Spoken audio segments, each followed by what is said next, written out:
终于把边弄好，可以休息了。我的老腰啊！没错，身为一名创作者，每天都要坐在电脑前面工作10小时以上，是很正常的事。长期下来，我的脊椎和腰天天都在发出无声的抗议呀。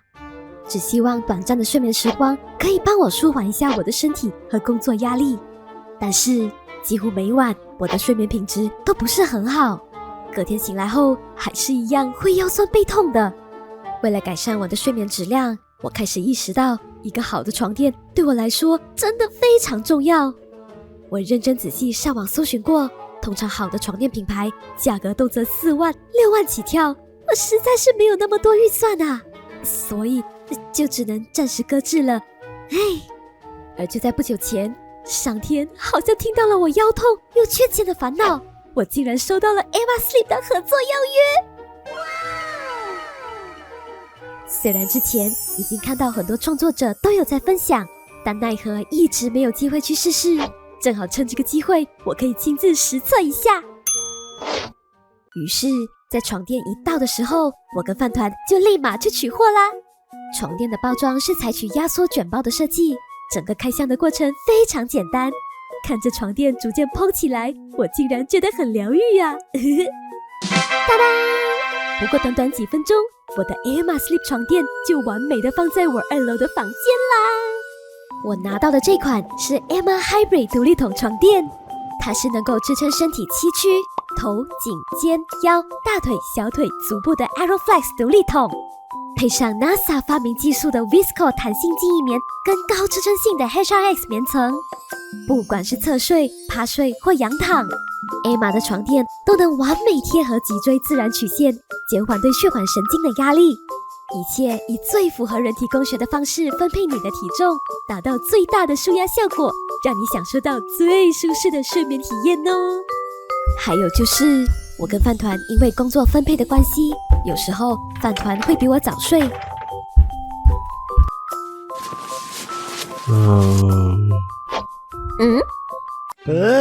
鬼啊！Sorry， 是的，以前我只要半夜轻轻一动，饭团就会被吵醒。对，那天的饭团还差点被我吓死。但是换了 Emma 之后，它的抗干扰设计强到不可思议。不管是我还是饭团，平时迟睡上床，又或者是在床上翻来翻去的，都完全不会干扰到对方呢。你们看，就连这么小的水杯也稳稳的不会被影响哦。说了那么多，我相信你们最关心的一定就是价格啦。你一定以为规格给到那么满，售价一定很贵吧？那你们就错啦。我的这款床垫价格还不到2万呢，为什么会这么便宜呢？那是因为 Emma 是品牌直营给我们消费者的，并没有中间商抽成，所以 Emma 就能把所有经费都用在内料上，给我们实实在在的性价比哦。而且 Emma 的品牌服务也是贴心到没话说耶，除了提供全台免费运送，分期付款也是免息的。更让人心动的是， Emma 还直接给你100天的免费试睡期，并附带10年保固，在家躺好躺满3个月，如果试睡了不满意的话，就直接申请退货，到时会有专人免费上门帮你打包再走，然后全额退款给你，实在是很贴心啊。不止如此， Emma 还被读者文摘在2024和2025两年票选为台湾消费者信誉品牌金奖，并荣获全球60个以上的奖项认证。通过欧洲，包括英国、法国、意大利、荷兰等等国家多个消费者协会的严谨测试，全球30个国家以上都有在卖。至今已销售超过1000万件商品，信誉背书也是来得杠杠的哦。哇哦，那个西装可以还我了。现在就点击资讯栏里星星的专属链接，输入我的专属优惠码 STAR07， 还可以享有额外9折优惠哦，可与官网55折活动叠加使用，折上折超划算。选霸气首选系列床垫，每张床垫再加送 Nirsia Remedies 果香氛睡眠喷雾1瓶，数量有限，把握机会哦。如果你的腰也跟星星的一样在疼，那你一定要试试 Emma Sleep 的床垫，因为选对床垫不只是睡得舒服，更是对身体健康的长期投资呢。终于分享完毕了，我先睡一下哦。喂，你今天的鬼故事还没有说啊？哦，对哦，那我们开始咯。星星，你下班了吗？出来喝杯茶吧，我刚从公司离职了。跟你说，我也遇到了跟你一样的事。要是能预见那一晚将会发生在我身上的事，就是打死我也不会踏进那栋办公楼一步。这件事发生在好几年前，当时的我刚毕业，入职了一家位于台中西屯区的商务公司。由于剩下最后1个月的试用期，为了争取到职位，也为了在那个总是把我当透明的组长面前证明自己，我竟然脑袋抽风，主动接下了一个非常难啃还紧急的专案。这份报告我明天进公司前就要放在我桌上，赶不完的话你自己跟老板交代，明白？没问题，明早一定完成。所以能怎么办呢？今晚只能加班了。其实我也不是第一次在公司加班，只不过这次我留到比任何时候都要晚。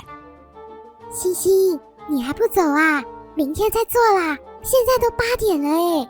你先走吧，我今晚还要战斗，下个月能不能留在公司就看这次表现了。好啊。随着电梯门合上后，现在整层办公室就只剩下我一个人了。我们的办公室很大，要是早上的话，大家一起办公是挺壮观的。但现在大家都下班了，空旷的环境还真是安静到令人不太舒服啊。但我真的没时间多想，手继续在键盘上努力输出，差点就要敲出火花了。全神贯注下，时间不知不觉来到了9点。终于完成50%了，12点前应该可以做完吧？看我这次还不让你跪倒在我的实力之下！哼，星星好棒棒呢！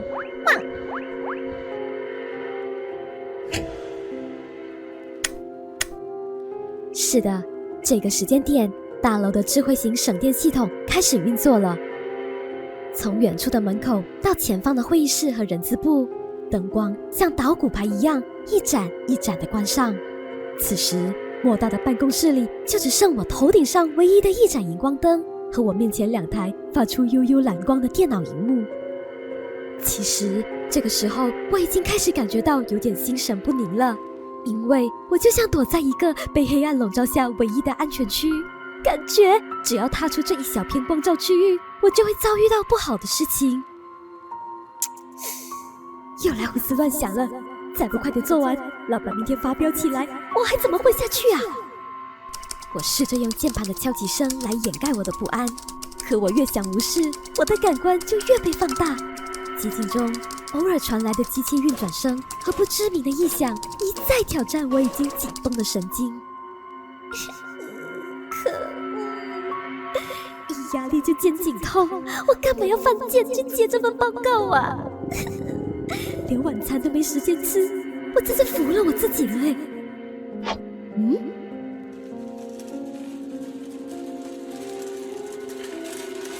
这时我听见入口处传来了轮子滚动的声音，原来是夜间的清洁阿姨进来打扫了。她推着那台挂满各种卫生用具和垃圾袋的推车，在漆黑的走廊上缓缓移动。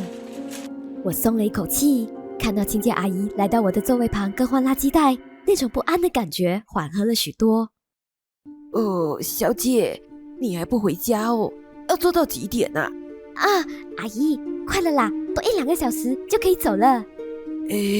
还要这么久啊？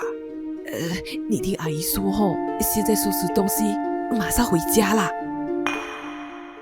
听着阿姨压得极低的声量和微带神秘的语气，我才刚放下的心瞬间又被提到了半空。难道这里半夜真的不安全？阿姨，是怎么了啊？阿姨好心跟你说，这层楼11点之后不敢进呢。如果你真的走不开至少11点后不要去茶水间不管那里传出什么声音，微波炉的声音也好，有人说话的声音也好，你都绝对不要走过去看听到这句话后，我愣住了。拜托，我现在可是在加班呢，听到这些很难不去乱想好吗？所以我宁愿相信这只是阿姨的迷信，又或者是公司用来防止员工无限制加班的传说。阿姨，你是说这里会有坏人进来哦？放心啦，我长得很安全呢。不是坏人啦。总之11点是他吃饭的时间啊，你一定要假装没听到，到时马上下楼回家，知道吗？当下我真的满头问号，还没来得及问更多的细节，那位阿姨就急促地推着车走到了下一排隔间，看来她也急着要赶快打扫完然后离开。我继续把注意力放回到报告上，阿姨手脚迅速，随着最后一个垃圾袋被收走后，她的车轮声走出了门口，办公室再次恢复了死机。11点吃饭，谁呀？是有同事半夜还回来工作吧？无聊欸。就这样，时间1分1秒的流逝。当我再次查看时间时，已经是10点56分了。报告已基本完成了接近90%，看来今晚的效率不错，我可以提早收工回家呢。我伸了个懒腰后，拿出手机刷了一下外卖 APP， 迫不及待的想选看等下回家后的夜宵。要选酥鸡吗？还是卤味呀？不然2个都叫好了。那饮料呢？好开心哦！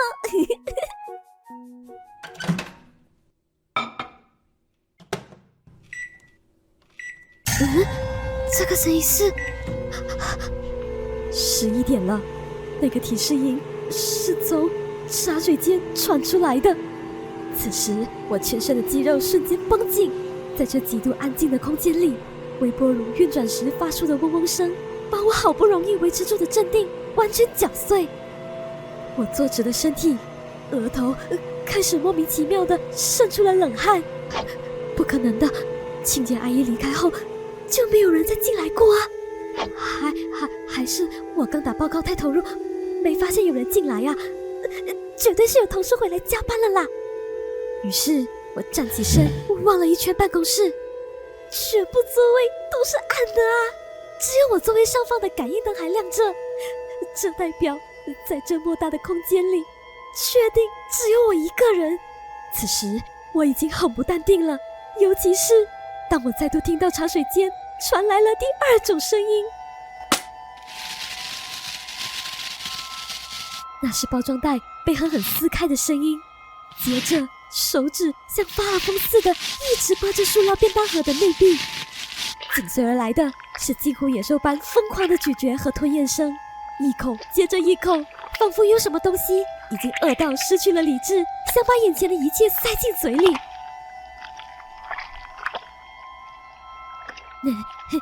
不就是吃东西嘛，一定是同事肚子饿了，在吃宵夜。或许我可以过去打声招呼，顺便蹭几口呢。现在想起来，我自己都被当时的想法给惊呆了，怎么会有人能自我安慰到这种程度啊？那时我觉得自己超理智的，同事加班饿成这样真可怜，我真是关心同事的好人呢。所以就算我的直觉已经在疯狂发出警报，但我那病态的好奇心却战胜了一切。于是我战战兢兢地跨出了座位的光亮区域，一步步在黑暗的走道上往办公室最后方的茶水间靠近。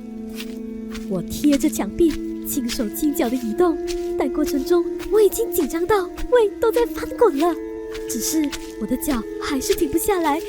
就这样，我来到了茶水间的门口。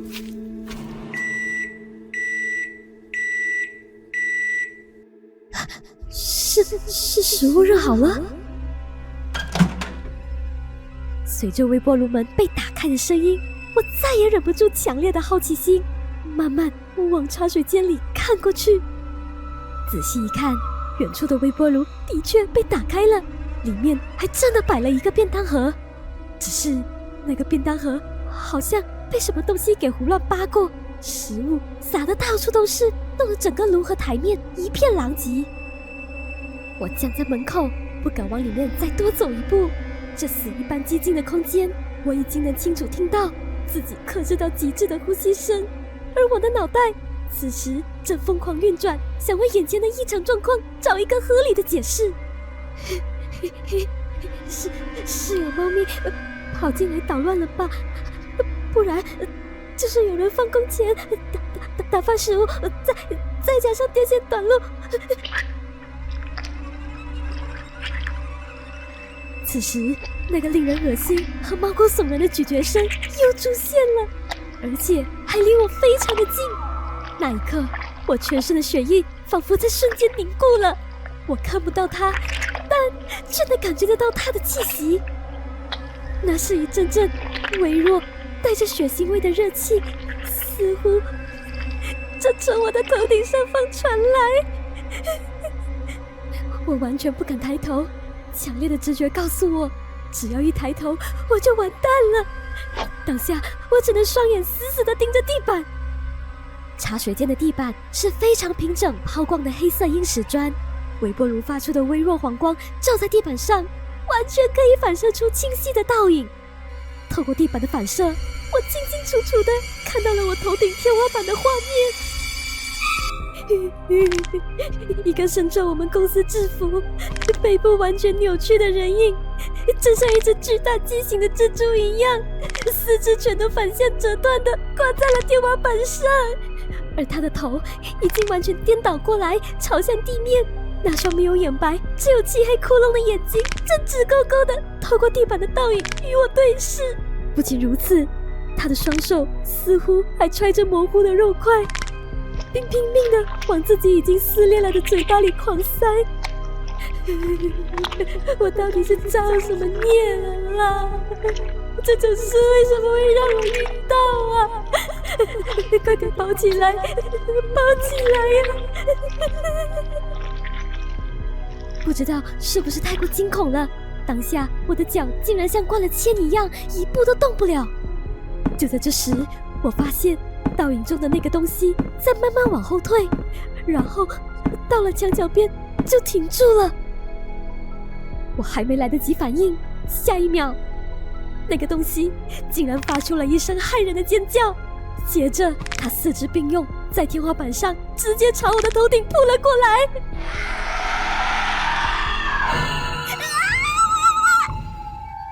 当下我是吓到彻底失去了理智，腿一软，整个人向后重重摔了下去，然后连滚带爬的冲出了茶水间。我甚至都顾不得回座位拿我的电脑、包包和手机，一心只想要狂奔逃出这间办公室。更惊悚的是，那只东西还在身后追着我，天花板的金刚架已经被它扭曲的四肢撞得轰隆轰隆响了。我奋力地拉开了办公室的玻璃大门，朝前方的电梯冲过去。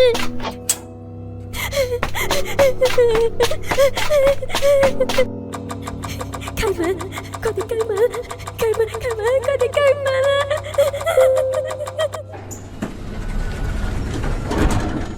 电梯门打开的瞬间，我几乎是整个人跌坐进去，然后就是一顿暴按关门键和底楼。透过电梯门即将合上的最后缝隙，我看到了非常触目惊心的一幕。那个东西拖着几乎断裂的头颅和四肢，正瘫伏在办公室的玻璃门上。他在疯狂的撞击和撕抓，嘴里还不断发出可怕的叫声。但奇怪的是，里面似乎有某种无形的力量将他禁锢了，让他始终无法冲出那扇门。那股强烈的怨气让我在电梯门关上后的那一刻直接瘫软，然后立马狂吐了起来。之后的我是在电梯门打开后被楼下巡逻的保安撞见，直接送了急诊。由于过于惊吓，那晚的我高烧到了41度，并在家躺了整整1个多月。事情发生的隔天，我就马上辞职了，连公司都没再回过。离职手续也是托同事冰皮帮忙处理的。西西，你感觉怎样了？那天发生的事，我帮你探听到了。原来，在大约5年前，我们部门有一个刚升上科长的男同事，也是个超级工作狂。某天晚上，他在连续加班好几天后，突发心肌梗塞。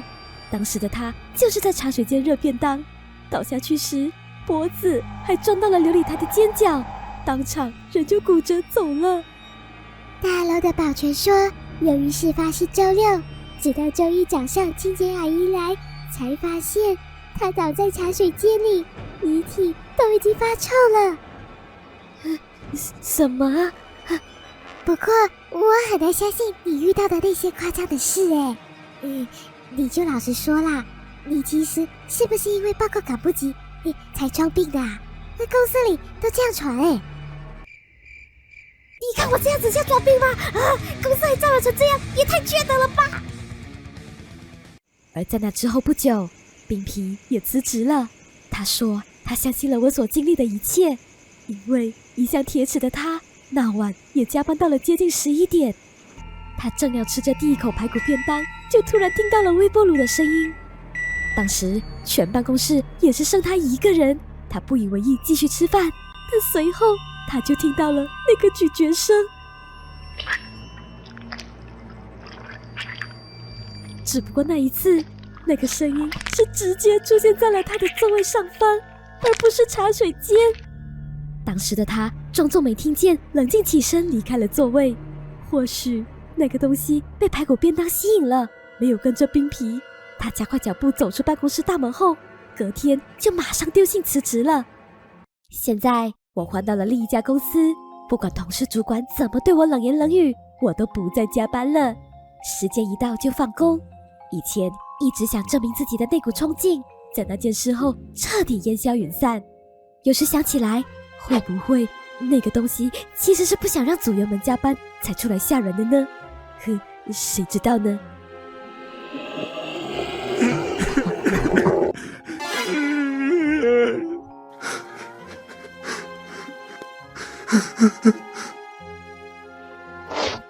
好啦，那今天的故事就说到这边了。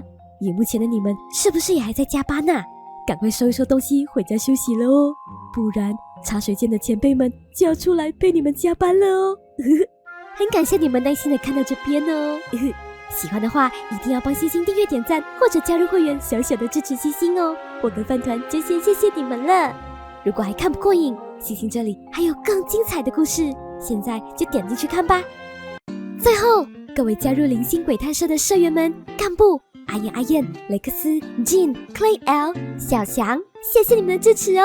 特别是荣誉社长陈伟志、Nick Life 喵太、阿如如和吴大大，感谢你们啦！